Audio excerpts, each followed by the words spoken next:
Efesios capítulo 6, vamos a leer desde el versículo 10 hasta el versículo 20. Recuerden que hemos estado tratando acerca de esta serie de sermones relacionados con la lucha espiritual del creyente. Efesios 6, de 10 al 20, dice así: Por lo demás, hermanos míos, fortaleceos en el Señor y en el poder de su fuerza. Vestíos de toda la armadura de Dios para que podáis estar firmes contra las acechanzas del diablo. Porque no tenemos lucha contra sangre y carne, sino contra principados, contra potestades, contra los gobernadores de las tinieblas de este siglo, contra huestes espirituales de maldad en las regiones celestes. Por tanto, tomad toda la armadura de Dios para que podáis resistir en el día malo y, habiendo acabado todo, estar firmes.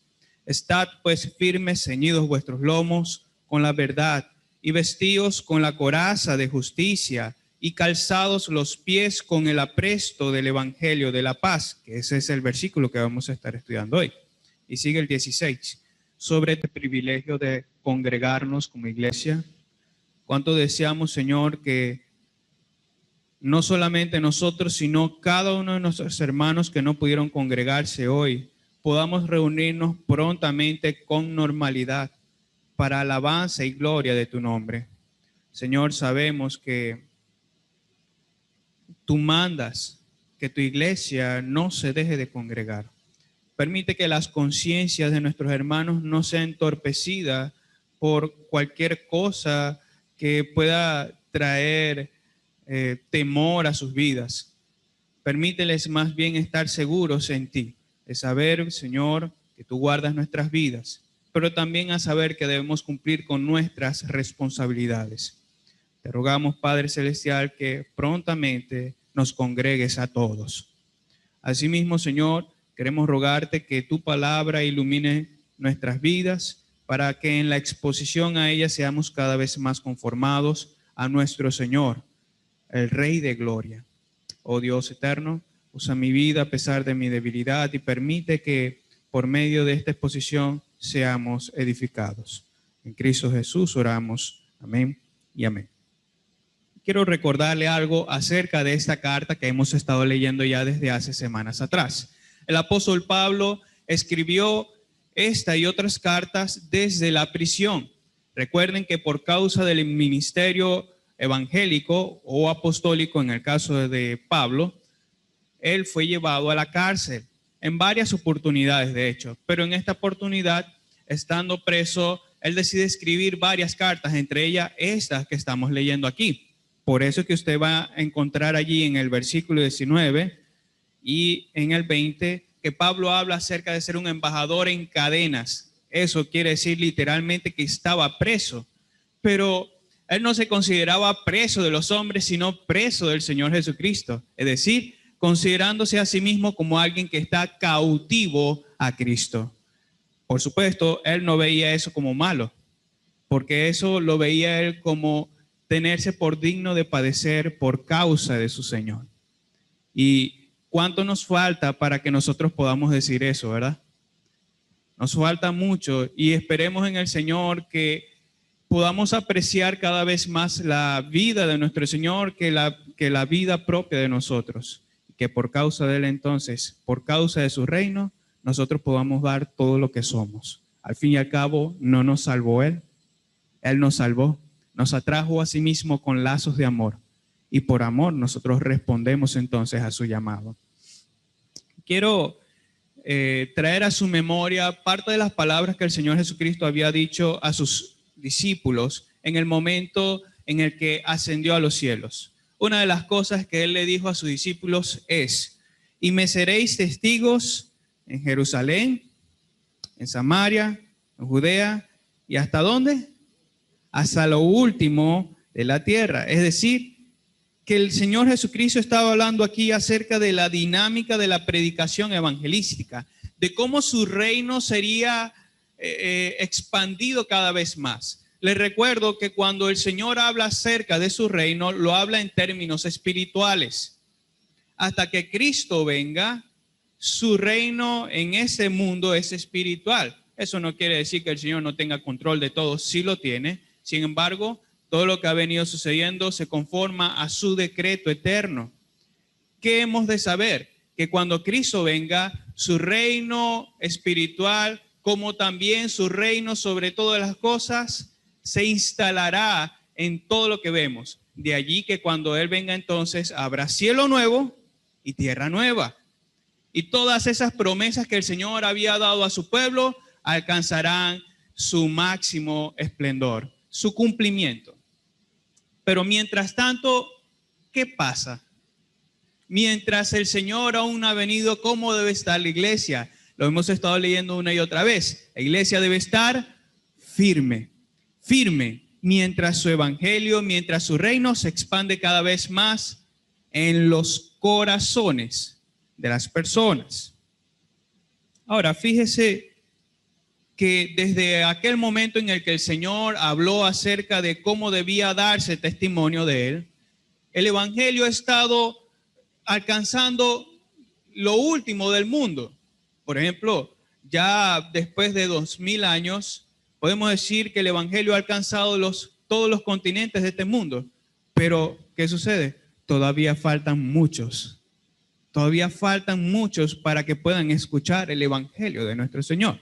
¿Y cómo sabemos que esa es la agenda de Cristo? Porque Él dijo, y será anunciado el evangelio del reino a todas las criaturas, y entonces vendrá el fin.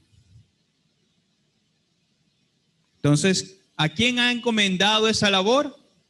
A su amada iglesia, predicar el evangelio del reino. Obviamente no la tenemos tan fácil. Satanás y sus demonios, quienes son el enemigo, siempre tratan de impedir el avance del reino de Dios, cambiando la verdad del evangelio o sencillamente utilizando a personas, colocándoles tentaciones para que tengan por menos el evangelio, para que la importancia del mismo sencillamente decaiga. Y eso es lo que sucedió entre estos pastores y ministros que estaban reunidos, donde un hombre llamado Guillermo Carey levantó su voz. Cuando él habló en pro de la evangelización a todas las naciones, hubo un anciano, un ministro ya más antiguo que él, y le dijo las siguientes palabras, cito, él le dijo, joven, siéntese, eres un entusiasta. Cuando Dios quiera convertir a los paganos, lo hará sin consultarnos ni a ti ni a mí. Esta, por supuesto, era una expresión de ignorancia ante la gran misión que el Señor nos ha dado. Porque ¿sabe qué? La misión de predicar el evangelio ha sido dada a toda la iglesia de Cristo en todos los tiempos. De ahí entonces que lo que sucediera en adelante fuera un avivamiento para la expansión del reino del Señor. Siguiendo hablando de Carey, él llegó a escribir criticando duramente la ignorancia de la importancia de la predicación del evangelio para otras naciones, llegando a decir lo siguiente, y cito, las multitudes se sienten tranquilas y no se preocupan por la mayor parte de sus compañeros pecadores, quienes este día se pierden en la ignorancia y la idolatría. Duras palabras, inclusive para el espíritu de muchos hoy en día. Son duras palabras. Cuando él dijo, o cuando él escribió las multitudes, ¿saben a quién se estaba refiriendo? A las multitudes de creyentes del Señor Jesucristo. Él estaba dando en el corazón del problema. Cuando la iglesia pierde de vista la naturaleza de ella misma, es porque entonces ha restado importancia a la predicación del evangelio. Cuando Cristo ascendió, Él dejó la misión. Por tanto, ir y hacer discípulos a todas las naciones, bautizándoles en el nombre del Padre y del Hijo y del Espíritu Santo, enseñándoles todas estas cosas que os he dejado, y aquí yo estoy con vosotros todos los días hasta el fin del mundo. Esto plantea la siguiente pregunta: ¿qué hará la iglesia con un mensaje tan importante mientras muchos son los que se pierden? Amado hermano, querido hermana, espero que esto llegue a nuestros corazones. Que podamos entender que Dios nos ha encomendado una gran labor de llevar su palabra. Ciertamente debe avanzar en ese terreno tan escabroso de los corazones y llevar el evangelio de la paz. Amado hermano, no crea que debemos estar pasivos. No crea que debemos estar tranquilos mientras esperamos a nuestro Señor. Recuerde que esto es una lucha, no es una guerra, porque la guerra supondría que cualquiera de los dos bandos podría ganar. No, esta ya es una guerra ganada. Cristo Jesús la ganó en la cruz del Calvario y en la resurrección. Y nosotros participamos de esta victoria si hemos creído en Él. Pero hasta que Él venga nuevamente, estamos en lucha constante. Y el Señor nos ha dado estrategias para que su reino poco a poco se vaya extendiendo en esta tierra. ¿Y qué nos dice además? Estad firmes. Estad firmes, vestidos vuestros pies con el apresto del evangelio de la paz. Esa es la tercera parte de la armadura de Dios a la que nos vamos a enfocar en estudiar el día de hoy. Y por supuesto tenemos que atender todo esto por partes. No podemos sencillamente caer en el texto y hablar a lo loco. Vamos a hablar poco a poco acerca de los términos que utiliza el apóstol Pablo en esta expresión que utiliza para referirse a la armadura de Dios. Vestidos vuestros pies o calzados vuestros pies, como lo tenemos en el versículo 15, lo pueden ubicar en sus Biblias, Efesios 6:15, calzados vuestros pies con el apresto del evangelio de la paz. La primera palabra, como le dije, que debemos atender es evangelio. Aquí ya hay algunas personas a las que les he hecho esta pregunta y la he hecho precisamente para, disculpen la expresión, para batuquearlo, para que agarremos conciencia, para que estemos sobrios. Es como si usted estuviera durmiendo en su hamaca y yo venga en la noche y le haga, ¿qué es el evangelio? Ay, amado hermano, y Dios lo guarde de no estar preparado para responder a eso. Porque ¿sabe qué? El entendimiento de lo que es el evangelio o de eso, de ese entendimiento depende de su alma. ¿Sabe usted eso? Porque si usted no entiende el evangelio, entonces no ha entendido quién es Cristo Jesús. Y por tanto no lo va a apreciar. No va a apreciar lo que es el verdadero evangelio. Evangelio es una palabra muy usada en estos tiempos. En estos tiempos modernos cada vez aumenta el uso de esta palabra, pero lamentablemente quienes lo usan mayormente no conocen su significado. No saben qué es esto. Y es cada vez mayor el número de personas que confunde la palabra evangelio con la acción de evangelizar. Cuando pregunto eso, hay algunas personas que me dicen, bueno, no, evangelio es llevar su palabra. No, no se confunda, cuidado. Evangelizar es llevar la buena noticia, pero evangelio hace referencia a un contenido, hace referencia al mensaje, y en eso nos vamos a enfocar ahora. Hay otras personas que malentienden la palabra evangelio con lo que son los 4 evangelios, Mateo, Marcos, Lucas y Juan, y no se equivocan. Hay cierta parte de verdad en eso. A veces no hacer bien la pregunta puede llevar a las personas a responder de esta manera. Los 4 evangelios narran la vida de nuestro Señor Jesucristo, sus obras, y esa es la buena noticia en realidad. Sin embargo, nos estamos refiriendo a lo que la Biblia comúnmente básico del mismo, por el cual no llegan a apreciar cada vez más esa buena noticia. Le hago una pregunta, no me la conteste en este momento, sencillamente para reflexionar. Si alguien le diera una buena noticia, ¿se quedaría callado? ¿Se quedaría inmutado como si no le importara nada? Yo creo que si le llegan a dar una buena noticia, o pega un brinco o hace cualquier otra cosa, pero por lo menos se alegra o le saca una sonrisa, algo. El evangelio, por supuesto, es mucho más grande que cualquier noticia. Entonces, debemos prestar atención a esta grave realidad. Muchos utilizan ese término sin haberlo experimentado, mientras que otros lo experimentan pero no conocen al tanto lo que significa el mismo. De ahí entonces se plantea la necesidad y es propicio que el Evangelio sea conocido a la luz de la Escritura y experimentado en todo su esplendor para apreciarlo y glorificar al Señor de gloria. Oh, amado hermano, si usted ya ha creído, busque conocer más el Evangelio. Busque conocer de esas misericordias de Dios cada vez más profundamente. Y así, le aseguro, no se quedará sin palabras cuando vaya a orar. ¿Por qué alabamos a Dios? ¿Acaso no es por lo que Él es y por lo que ha hecho? Si usted escudriña cada vez más el Evangelio, tendrá más razones para alabar y glorificar a su Dios. Cuando la Biblia usa entonces este término, se refiere a buenas noticias o buenas nuevas. Y es algo que hemos dicho en varias oportunidades.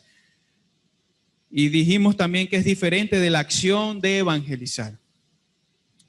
Ahora, esta palabra por sí sola parece comunicar un mensaje incompleto. De allí que se desprenda la necesidad de hablar del objeto de esta buena noticia. Por lo tanto, tenemos que decir, ¿de quién es la buena noticia? Porque hay muchas buenas noticias por allí, déjeme decirle. Cuando llega la luz, hay buenas noticias. ¿De quién es esta buena noticia? ¿De quién habla la Biblia cuando se refiere a las buenas nuevas? Querido hermano, querido oyente, de Jesucristo. Las buenas noticias de Cristo Jesús. El Evangelio de Jesucristo debe recibirse con fe en base a su muerte y su resurrección, su persona y su obra. Su uso en el Nuevo Testamento está referido básicamente a dos cosas: a los hechos históricos de su muerte y su resurrección. Y preste atención a esto, por favor, recuérdelo, para que no tengan menos el Evangelio. Cuando el Nuevo Testamento utiliza la palabra evangelio, con normalidad lo hace en primer lugar para referirse a los hechos históricos de la vida, de la muerte y resurrección de Cristo. ¿Recuerde eso?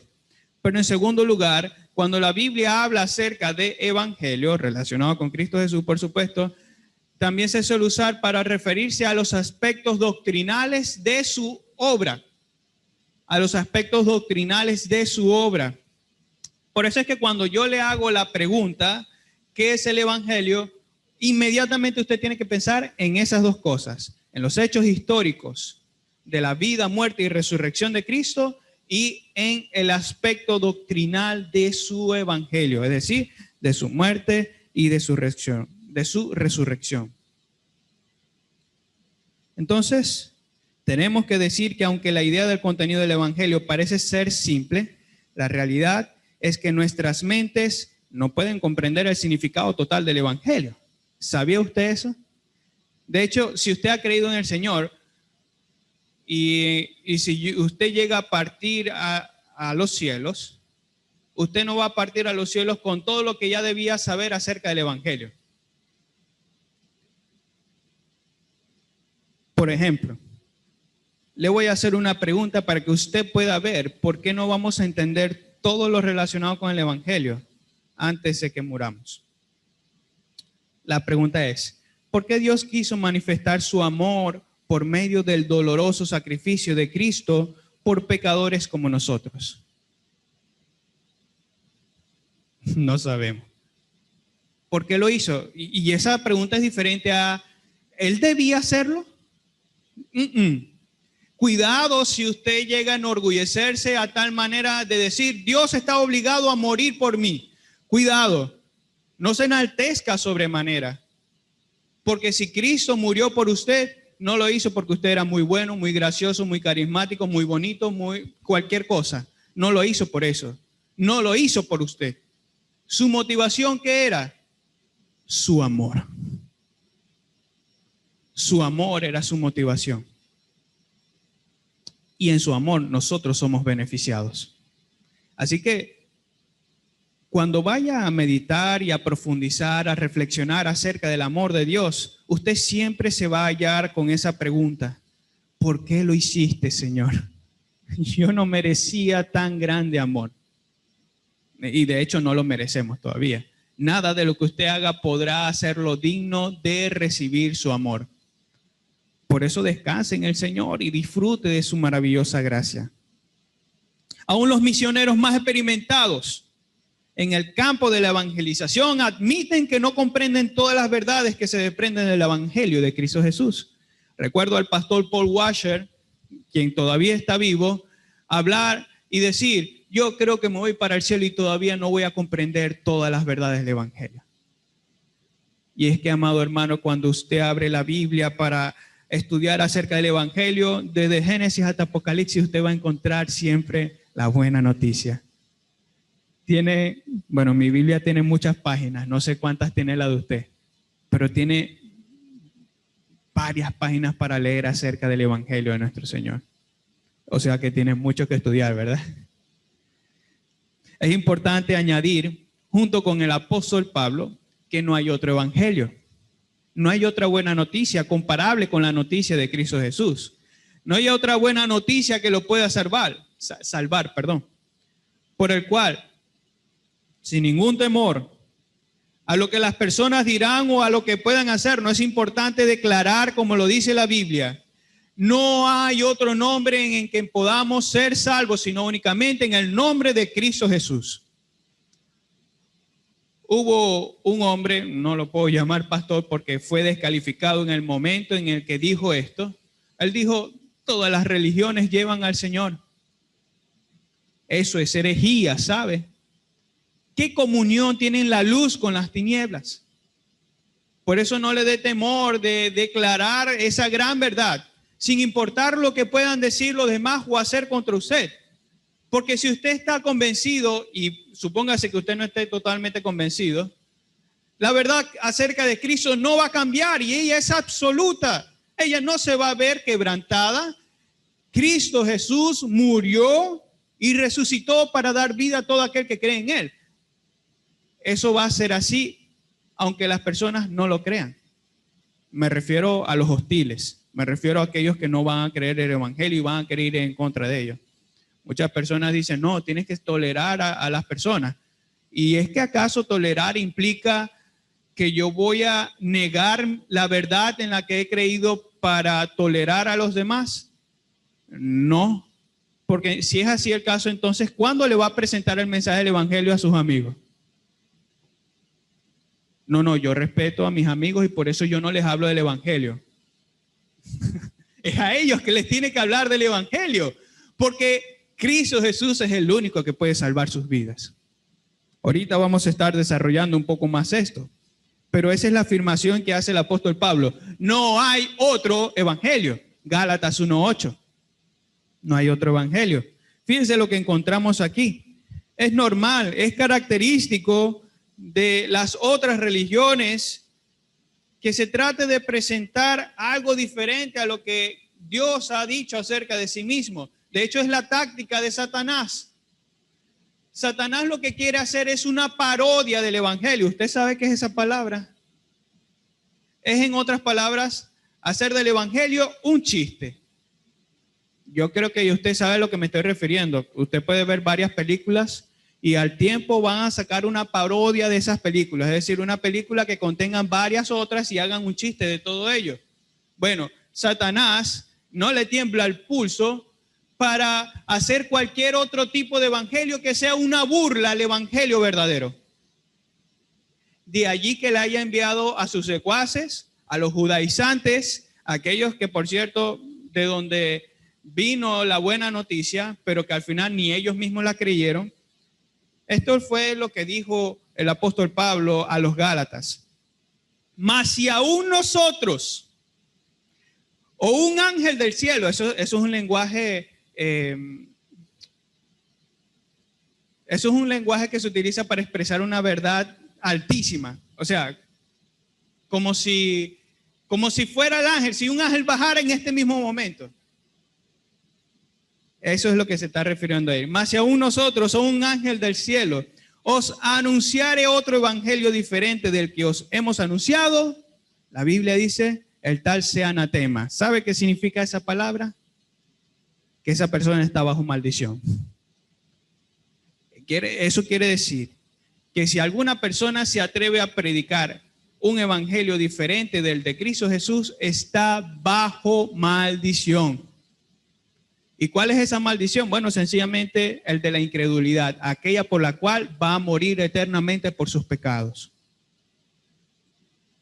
Eso es lo que está sucediendo. Satanás cada vez más utiliza a sus secuaces para inventar cualquier tipo de religión que sea una parodia del verdadero evangelio y tratar de agarrar más adeptos, más personas que se unan a estas falsedades del evangelio. Entonces el problema del hombre es que ha querido formular su propia manera de ser salvo y de enmendar sus propios errores, su propia buena noticia. El hombre es especialista en confeccionar una forma a través de la cual se pueda salvar. La primera expresión de este problema se evidenció, ¿saben quién? En Adán y Eva. Cuando Adán y Eva pecaron, ellos trataron de esconder su pecado. ¿Sabe cómo? Génesis lo relata muy bien. Aquí hay algunas personas a las que les he pedido que lean Génesis. Cuando Adán y Eva pecaron, ellos se les abrieron los ojos, se dieron cuenta que estaban desnudos. Por cierto, eso es una figura alegórica. No, ellos ya sabían que estaban desnudos. Ellos no eran inconscientes de esa realidad. Esa expresión bíblica se utilizó para señalar el hecho de que no podían tapar su pecado. No podían tapar su pecado. De allí que ellos hayan confeccionado hojas de higuera para taparse. Cuando el Señor apareció entonces llamando al hombre y le preguntó ¿dónde estabas? Adán dijo, Señor, tuve miedo porque estaba desnudo. ¿Quién te dijo que estabas desnudo? Y de una vez, ¿acaso comiste del árbol que te mandé que no comieses? Y otro de los problemas del hombre es que trata de excusarse. Pero Señor, es que la mujer que tú me diste. Y cuando habla la mujer, Señor, la serpiente. De broma y no culpan a Dios. Bueno, de hecho lo hicieron. Entonces, el hombre es especialista en tratar de excusarse a sí mismo, pero también en confeccionar sus propias buenas noticias. Esta conducta pecaminosa fue derivándose a lo largo de todas las edades, hasta el punto de que hoy en día, ¿sabe cuántas religiones hay? Más de 4.200 religiones. En otras palabras, las personas han tratado de hacer una religión que los pueda salvar. No hay ninguna de esas religiones que el hombre se haya hecho que lo salve. Hermano, ¿y el cristianismo? Eso es una religión, sí, pero esa religión no la hizo el hombre. Esa religión viene de Dios. Pero me estoy adelantando mucho. Vamos poco a poco. Se ignora o se suele ignorar que el hombre por sí mismo no puede hacer nada para salvarse, y lo decía el hermano Lee mientras hablaba hace unos momentos. El hombre no puede hacer nada para salvarse o escapar de su conducta o de su condenación. Y esa, querido hermano y querido oyente, esa es la mala noticia. Eso es lo que se le tiene que hacer saber a las personas. No puedes hacer nada para salvarte a ti mismo. No puedes hacer nada que te ayude a escapar de esa condenación. Nada, absolutamente nada. La única forma de resolver este grave problema del hombre tiene que venir necesariamente, ¿sabe de dónde? Del cielo. La solución al problema más grande del hombre necesariamente tiene que venir del cielo, de Dios mismo, del Creador. La buena noticia fue planeada por Dios, ¿sabe usted? Y aún desde antes de la fundación del mundo, todavía el hombre no había sido creado y todavía el pecado no había entrado en la humanidad, y ya el Señor tenía un plan. Ya el Señor tenía confeccionado un decreto a través del cual Él mostraría su gracia, su amor, su gloria, por medio de esta buena noticia. Y esta buena noticia la puso en marcha justamente cuando el hombre cayó en el pecado. Alguien intentó resumir el evangelio a través de un poema. Este poema se llama, valga la redundancia, poema del evangelio. y voy a recitarlo para ustedes. Tiene aproximadamente 5 estrofas y le voy a pedir que preste atención. Este poema le va a ayudar a recordar ciertos pasajes de la Biblia, desde Génesis hasta los Evangelios, inclusive hasta Apocalipsis. Escuche atentamente. Poema del Evangelio. Desde la eternidad lo planeó, mostrar su gloria y amor. El pecado corrompió su buena creación. En plena condenación, una promesa nos dejó: una herida en el calcañar y una cabeza aplastar. Estrofa 2. Un pueblo escogió, pactos estableció. Su ley entregó y su presencia estableció. Desobediencia y pecado su pacto invalidaron. Juicio y castigo sus profetas anunciaron. Estrofa 3. A pesar del pecado, esperanza anunció. No habrá siempre oscuridad, una luz resplandeció. Un niño nos es nacido, hijo nos es dado. Varón de dolores, experimentado en quebranto. Aunque descarriados como ovejas, sobre él cargó nuestros pecados. Por su conocimiento justificará el justo a muchos. Estrofa 4. En tiempo preciso a una virgen anunció: el Salvador de ti nacerá y a su pueblo él salvará. El tiempo pasó y testimonio les dio. El reino de Dios Jesús anunció. Él declaró que el Padre le envió y que el que cree en él ciertamente vivirá. Estrofa 5. Su pueblo no lo recibió y a la cruz lo mandó. Al tercer día resucitó y a los cielos ascendió. Misión nos dejó, su evangelio anunciar. Una promesa dejó, él regresará. Amado hermano, querido oyente, no se preocupe, eso no es COVID. Querido oyente, amado hermano, el evangelio desde la eternidad ha venido planificándose. Empezó su aplicación desde el momento de la caída y el Señor llevó a su clímax esta buena noticia en Cristo Jesús. Él es la buena noticia, Él es el regalo del cielo, Él es la salvación del cielo, Él es el enviado del Padre, Él es nuestra salvación. Ese es el evangelio. Ya es suficiente, querido oyente, de tratar de salvarte a tu propia manera. Si sigues por ese rumbo, no harás más que cansarte cada vez más y agotarte, porque no podrás salvarte a ti mismo. Gastarás tus fuerzas, gastarás todo lo que tienes en cosas que no produces. Pero déjame decirte esto, el Señor dice: venid a mí todos los que estáis trabajados y cargados, y yo os haré descansar. Llevad mi yugo sobre vosotros y aprended de mí, que soy manso y humilde de corazón, y hallaréis descanso para vuestras almas, porque mi yugo es fácil y ligera mi carga. Eso es lo que el Señor le dice a todos aquellos que tratan de salvarse a sí mismos por sus propios medios. No hay nada que puedan hacer para salvarse. Solo el Señor de gloria los puede salvar, y es el Señor de gloria que les dice: vengan a mí.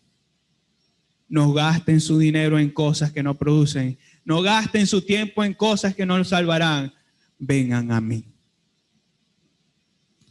¿Es el evangelio de Jesús en el que hayas reposo? ¿Es el evangelio que viene del cielo, es decir, de este Dios? ¿Ese es el evangelio en el que has creído? No esperes más si tu respuesta es no. Ven a Jesucristo y hallarás descanso. Es determinante para el creyente, y ahora me dirijo a todos los que han creído. Es determinante para nosotros que estemos en conocimiento de este evangelio. Porque si no estamos firmes en este evangelio, es probable que tambalee, querido hermano. Es probable que en ese terreno usted venga a tambalear. Es probable que si usted ha creído en el evangelio y no está firme en él, Satanás quiere atacarlo con todas sus fuerzas y hacerlo tambalear en ese terreno. Prestemos atención a algo que hemos encontrado en el contexto de este pasaje.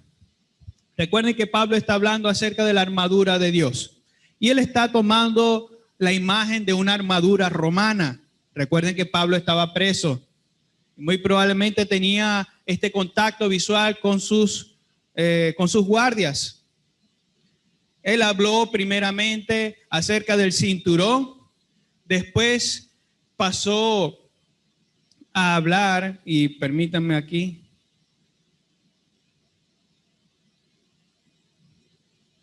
pasó a hablar acerca de la coraza de justicia y ahora viene a hablar acerca del calzado. Es notorio que el calzado que utilizaban en esta armadura romana contara con clavos. Yo creo que la imagen más ilustrativa es lo que los deportistas hoy en día utilizan para jugar fútbol. Usted sabe que esos zapatos tienen tacos que se clavan literalmente en la tierra. Eso les permite estar firmes para entonces poder jugar. Imagínese ir a un campo donde hay mucho césped y la suela de su calzado es lisa. Usted no va a correr mucho. Se va a estar cayendo a cada ratico, y se lo digo por experiencia propia. Para jugar en un campo se requieren estos zapatos con tacos, con estos clavos. Bueno, las sandalias o el calzado que utilizaban en esta armadura tenían clavos que le permitían a su usuario estar bien firme en el terreno de batalla. ¿Y cuán importante era eso si un soldado se exponía a la batalla? Ay, hermano, mucho. Usted se imagina al soldado tratando de batallar cuando de repente, puesto que su sandalia o su calzado no tenía estos clavos, se resbalara, ahí quedaba. Porque esas eran oportunidades para su enemigo para acabarlo. Ahora bien, escuche con atención. El calzado con tachuelas es para la firmeza del soldado romano, lo que es el evangelio para el creyente frente al ataque de Satanás. ¿Escuchó eso con atención? Repito, el calzado con tachuelas es para la firmeza del soldado romano, lo que el evangelio es para el creyente. Se trata de estar firmes en el evangelio. Satanás siempre tratará de desestabilizar el terreno de batalla, pero cuando usted toma el evangelio del Señor, no importa lo que Satanás intente hacer, si usted está convencido, si usted está en conocimiento del evangelio de Dios, Satanás no lo va a mover de allí. No lo digo yo, lo dice la palabra de Dios. Resistid al diablo y él huirá de vosotros. En todas estas consideraciones siempre está de trasfondo el evangelio. Cuando usted está bien firme en el evangelio, no importa que Satanás venga con cualquier otra religión, usted podrá responder: ese no es el evangelio del Señor Jesucristo. Ese no es el evangelio de salvación. Solo hay uno, y es el evangelio de Cristo Jesús.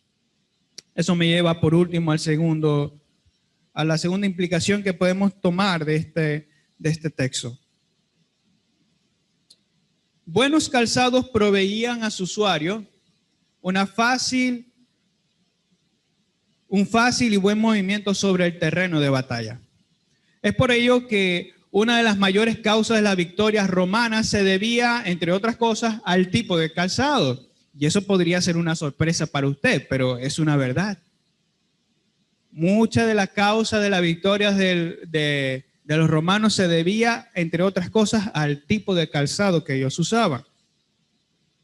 Esto les daba ventaja en el terreno por el cual debían avanzar rápido. A lo mejor sus enemigos no estaban bien preparados, pero puesto que la armadura romana estaba bien equipada, Ellos podían moverse por cualquier terreno y llegar mucho más rápido que sus enemigos y poder acabarlos allí. La intención del apóstol, entonces aquí, no solamente es hablar de la firmeza que aporta el evangelio al creyente, sino que también busca hablar de la capacidad de avanzar en este terreno, es decir, de llevar el evangelio. Usted y yo sabemos que el terreno en el que el evangelio se expande no es necesariamente en terreno geográfico. Querido hermano, se trata de los corazones. La única forma en la que nosotros podemos avanzar sobre los terrenos, estos terrenos escabrosos, es con el evangelio de la paz. Únicamente. Si usted va entonces a los terrenos de estos corazones sin el evangelio, usted no va a poder avanzar mucho. No lo haga con sus propias fuerzas, no lo haga con su propio evangelio, hágalo con el evangelio de salvación, con el evangelio de la paz. Es probable entonces que a falta de un buen calzado, los pies del soldado se vieran lastimados. ¿Sabía usted eso? Si usted no se calza bien, supongamos que vamos de excursión a las montañas y usted se lleva, disculpen la expresión, unas cotizas. ¿Usted cree que va a subir esas montañas? Muy probablemente se vaya a dañar el tobillo. Estos calzados no son para escalar montañas, así como tampoco lo es otro evangelio para ir en los corazones. De manera que si usted no se equipa con el evangelio de la paz, muy probablemente usted no esté ayudando para que el reino de Dios avance. De hecho, no lo hace. Le doy otra mala noticia. Si usted no va con el evangelio, se está oponiendo al evangelio. Está siendo un obstáculo para la propagación del reino de Dios en este mundo. Pero déjeme decirle algo, es evidente que los planes de Dios no van a ser frustrados por causa nuestra. No crea eso, querido hermano. Pero le digo esto, es el plan de Dios que su amada iglesia predique el evangelio. Es el plan de Dios que por medio de sus creyentes el evangelio sea anunciado a los corazones. Que el evangelio del reino se extienda a más personas. Por tanto, tengamos cuidado de no ser hallados como obstáculos para la expansión del reino de Dios. Si nosotros, queridos hermanos, queremos avanzar, el evangelio de la paz hay que anunciar. Amén. ¿Están despiertos? Hace mucho frío. Dele gracias a Dios que no hay calor. Estemos atentos. Les pido que podamos prestar atención, que esté conmigo. Fíjense que no es casualidad que el apóstol use aquí evangelio de la paz. La realidad es que es una expresión compuesta por varias palabras que en la Biblia suele relacionarse la una con la otra. Es casi imposible desconectar la palabra evangelio de la palabra paz. ¿Sabe por qué? Porque lo uno y lo otro deben estar unidos para hablar acerca de la naturaleza de la obra de Cristo. No podemos decir que Cristo vino y que Él es la buena noticia sin decir que Él es la paz. Paz. ¿Por qué? ¿Por qué de la paz? La respuesta es sencilla, pero al mismo tiempo causa temor. Porque anuncia la forma en la que criaturas pecaminosas, como nosotros, pueden ser libradas de la todopoderosa ira de Dios contra el pecado. Horrenda cosa es caer en manos del Dios vivo. Y no crea que es mentira. Horrenda cosa es caer en manos del Dios vivo. Nosotros caemos en el grave error de querer minimizar la predicación del Evangelio del Señor, omitiendo del mensaje evangelístico el castigo eterno, es decir, hablar del infierno. Y eso es un grave problema. ¿Sabe por qué? Porque es cuando no se habla del castigo de Dios, no se está hablando acerca de lo que le viene seguramente a aquellos que no lo creen. De hecho, hablar acerca del castigo es parte de la predicación del Evangelio. Si usted no predica el Evangelio, introduciendo en él lo que la Biblia dice acerca del infierno, muy probablemente la persona que le haya de escuchar no vaya a darle importancia a esa buena noticia. Y yo sé que he utilizado varias veces esta expresión, pero le pido que me perdone y me escuche una vez más esta ilustración. Cuando se le va la electricidad, ¿cómo se siente? Y esto no es psicología, por si las moscas. Cuando se va la electricidad, ¿acaso no se siente triste? ¿No siente calor? ¿Incomodidad? ¿Se empieza a poner pegajoso? Su pareja no quiere abrazarlo porque está pegajoso. Empieza a chorrear el sudor. No aguanta el calor. Ya el abanico que tiene no funciona. Se le partió una pata. Esos son graves predicamentos para nosotros, el pueblo venezolano. Pero ¿cómo se coloca usted cuando llega la luz? Hay algunos que hasta incluso se muere. Una persona que está por morir, que sabe la gravedad de su situación, no tiene mucha esperanza. Pero cuando de repente el doctor viene y le muestra las placas y le dice, tu cáncer desapareció, ¿cómo se pondrá esa persona? Esa persona estaba segura que moriría. Pero cuando se le dice, mira, esto desapareció, no sé, milagrosamente, esa persona va a apreciar ese milagro. Oh, querido hermano y querido oyente, nada de esas cosas se compara con el Evangelio. Es por eso, nuevamente y repito, para que las personas entiendan la buena noticia, deben entender la mala noticia. ¿Y cuál es la mala? Que por causa de su pecado, la ira de Dios va a ser desatada sobre ellos. Desde el inicio, Dios ha dado a conocer su carácter santo y justo, por el cual no dejará sin castigo al malvado. Cuando Dios advirtió a Adán que no comiera del árbol de la ciencia del bien y del mal, le dijo que moriría si lo hacía, y Dios no estaba jugando. Sí, Dios es muy bueno, pero déjeme decirle esto, Dios también es santo, es fuego consumidor. Y lo que le estaba diciendo a Adán era la justa consecuencia contra el insulto más grande a la santidad de Dios. Y espero que usted entienda esto. Cuando pecamos, insultamos la santidad de Dios. ¿Qué va a hacer Dios? Y esta pregunta la he hecho ya a varias personas. ¿Qué va a hacer un Dios justo y bueno con personas que no lo son? Que en lugar de hacer lo bueno, no hacen más que despreciar sus bondades y ofender el nombre de Dios. Analice esa pregunta un momento. ¿Qué va a hacer un Dios bueno y justo con personas que no lo son?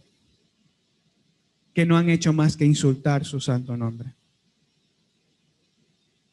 ¿Entiende entonces por qué hay que darle las buenas noticias a las personas? Como lo decía Guillermo Carey, somos muchos los que estamos ignorando la necesidad que tienen las personas. Dejamos que perezcan nuestros compañeros pecadores sin escuchar tan siquiera una sola vez el Evangelio de la paz. Tienen que escuchar las buenas nuevas del Señor. Quiero desarrollar todavía un poco más la condición en la que se hallan las personas que aún no han creído en Cristo. Estos pasajes nos ayudan a conocer un poco más cuál es la actitud de Dios hacia los que pecan contra Él y no se arrepienten. Salmos capítulo 7, versículo 11. Dios es juez justo y Dios está airado contra el impío todos los días. Eso usted no lo va a escuchar tampoco en muchas de las iglesias. ¿Sabe por qué? Porque las personas cuando les dicen, no, Dios no te ama, Dios está airado contigo, se van. ¿No les gusta escuchar eso?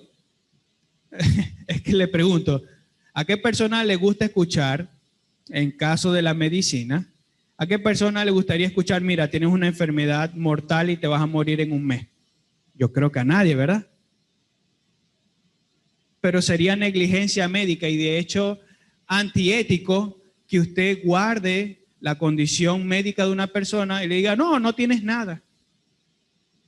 Vete tranquilo y vive tu vida. Diciéndole mentiras y esa persona vive engañándose todo el tiempo. Por eso es que el Señor, hay ciertas ilustraciones en la Biblia donde también Él habla como doctor. Obviamente, Él es el creador. Y Él utiliza estas expresiones para ilustrar cómo Él cura al herido, cómo Él venda las heridas. Sí, Él le da duro.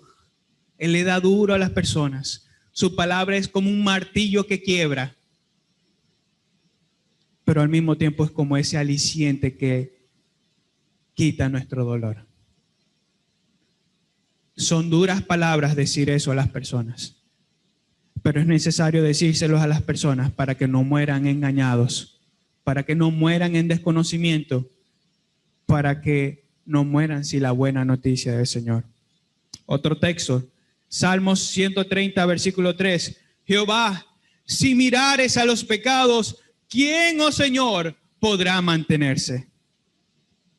Si mirares a los pecados, ¿quién podrá mantenerse? Otra manera de hacer esas preguntas es, ¿quién podrá mantenerse ante la mirada de Dios? Si la santidad de Dios lo ve todo. Quiero ayudarlo a recordar este pasaje. Isaías, cuando ve la gran visión del trono blanco, era el hombre más justo en su generación. Era el hombre que podríamos decir, wow, ese es un santo. Irradia santidad. Obviamente es una expresión. Pero cuando Isaías se presentó ante la santidad de Dios, ¿sabe qué dijo Isaías? Isaías dijo, ¡ay de mí que soy muerto! Porque siendo hombre inmundo que habita en medio de pueblo de labio inmundo, mis ojos han visto al Altísimo. Isaías se presentó ante la santidad de Dios. Y cuando vio la santidad de Dios no pudo decir más que, soy un pobre pecador. De allí que habría sido necesario que Dios enviara a 2 de sus ángeles para tomar de las brasas y colocárselas en las bocas de Isaías, para entonces santificarlo y enviarlo a predicar las buenas nuevas. ¿A quién enviaré?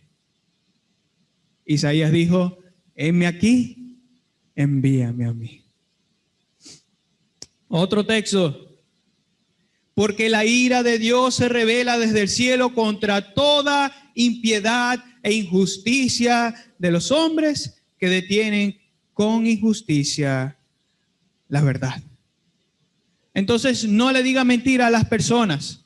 No les diga, tú estás bien, tu evangelio te va a llevar a la vida, cuando ni siquiera entienden por qué es la buena noticia. De allí que le haya dicho desde un principio, hay personas que entienden teóricamente el evangelio, que le repiten de pie a cabeza, sí, Cristo Jesús murió, Cristo Jesús fue clavado en la cruz por amor, pero no lo han experimentado. Hay algunos incluso hoy que todavía no han experimentado el evangelio de Cristo, se lo grabaron, pero no lo han experimentado todavía. El Señor les dice, ya basta, vengan a mí. Con lazos de amor y palabras tiernas, el Señor le dice, vengan a mí. El Señor desatará su ira sobre todos aquellos que se oponen a la verdad, sobre todo aquellos que cambian la verdad del evangelio. Sobre ellos está la ira de Dios y la consumará un día cuando Él venga nuevamente a hacer justicia, a buscar a sus redimidos, pero también a castigar a todos los incrédulos. Esto nos pone en el contexto para entender la mala noticia del hombre. La pregunta entonces es, nuevamente, ¿qué tiene que hacer un Dios justo con personas que no lo son?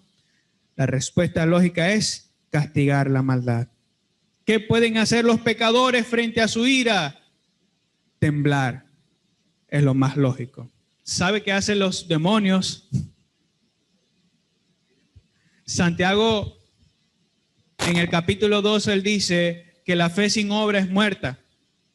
Y de hecho también dice que los demonios creen, no creen en Cristo Jesús, ojo. Ellos no creen en Cristo para salvación, pero creen que Dios es santo y que Dios es justo y que a causa de esa justicia los va a condenar eternamente en el fuego del infierno. Por eso tiemblan. Cuando Jesús llegó a Gadara junto con sus discípulos y desembarcó en ese lugar, vino un hombre endemoniado, el endemoniado gadareno, y hablando los espíritus que estaban dentro de él decía: ¿por qué has venido a atormentarnos antes de tiempo? Ellos tiemblan, ellos creen y tiemblan. La reacción más lógica entonces de los que se oponen al evangelio de Cristo Jesús, a los hostiles, a los que no quieren creer, es: tiemblen de miedo porque no podrán escapar de la ira de Dios. Si los demonios no pueden escapar, ¿qué les hace creer que podrán escapar? Querido hermano, no niegue esa verdad a las personas. Si las niega, no estará presentándoles la buena noticia para entendimiento. Temblar no es la única reacción que deberían tener. Clamar por misericordia es lo que deberían hacer. Mas el publicano, estando lejos, no quería ni aún alzar los ojos al cielo, sino que golpeaba su pecho diciendo: Dios, sé propicio a mí, pecador.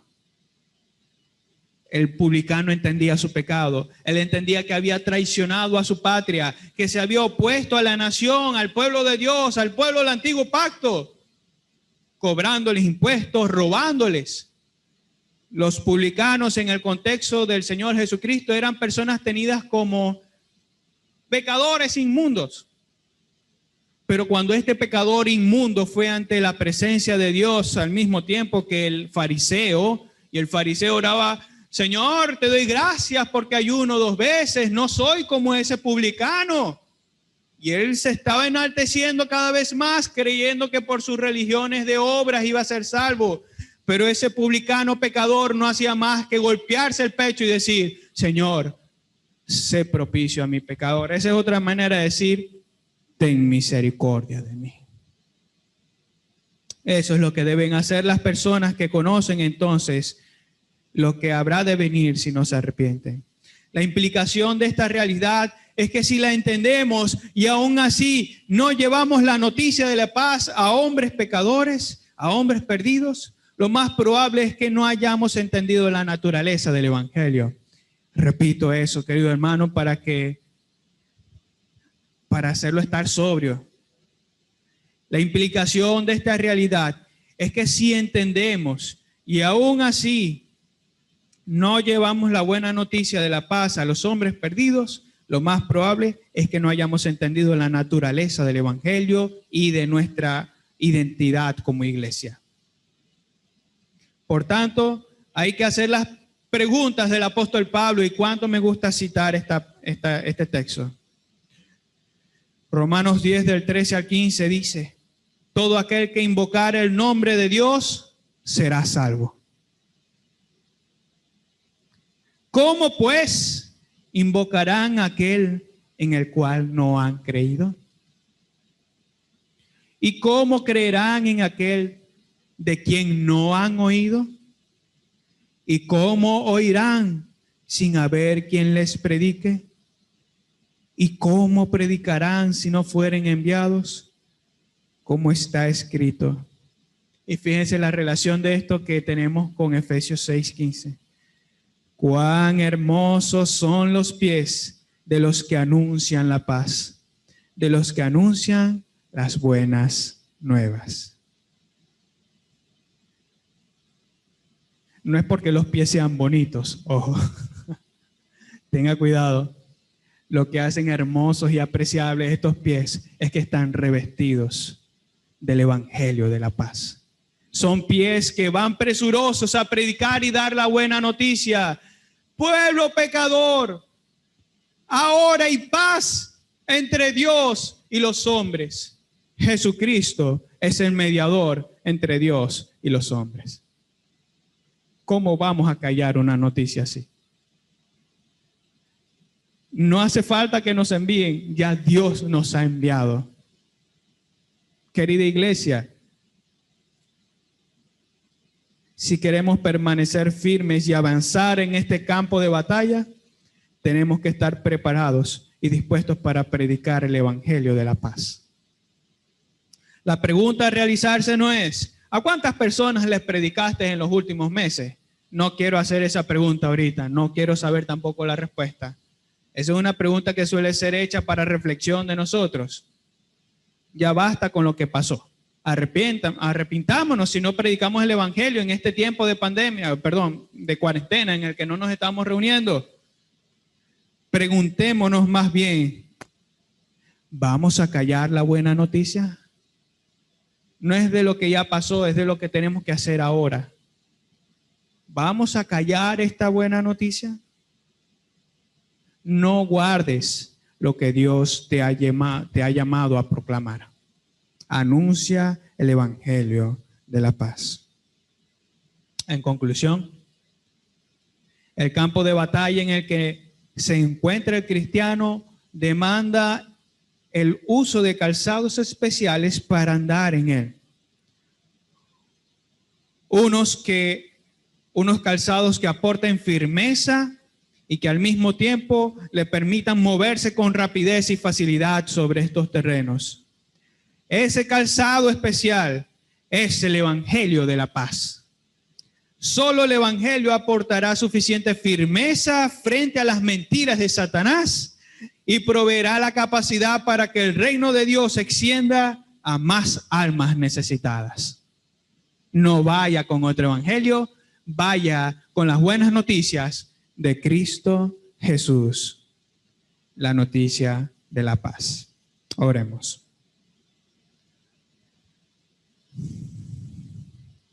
Señor,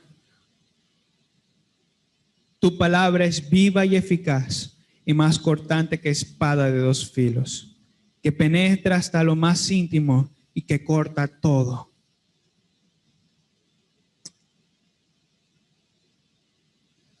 Permite que tu amada iglesia pueda entender esta naturaleza de su identidad, de saber que el propósito por el que nos has dejado aquí hasta que tú vengas es para que demos testimonio de la verdad del evangelio de Cristo Jesús, para que cada vez más almas pecadoras vengan a disfrutar de la paz que solamente tú, oh Jesucristo, puedes dar.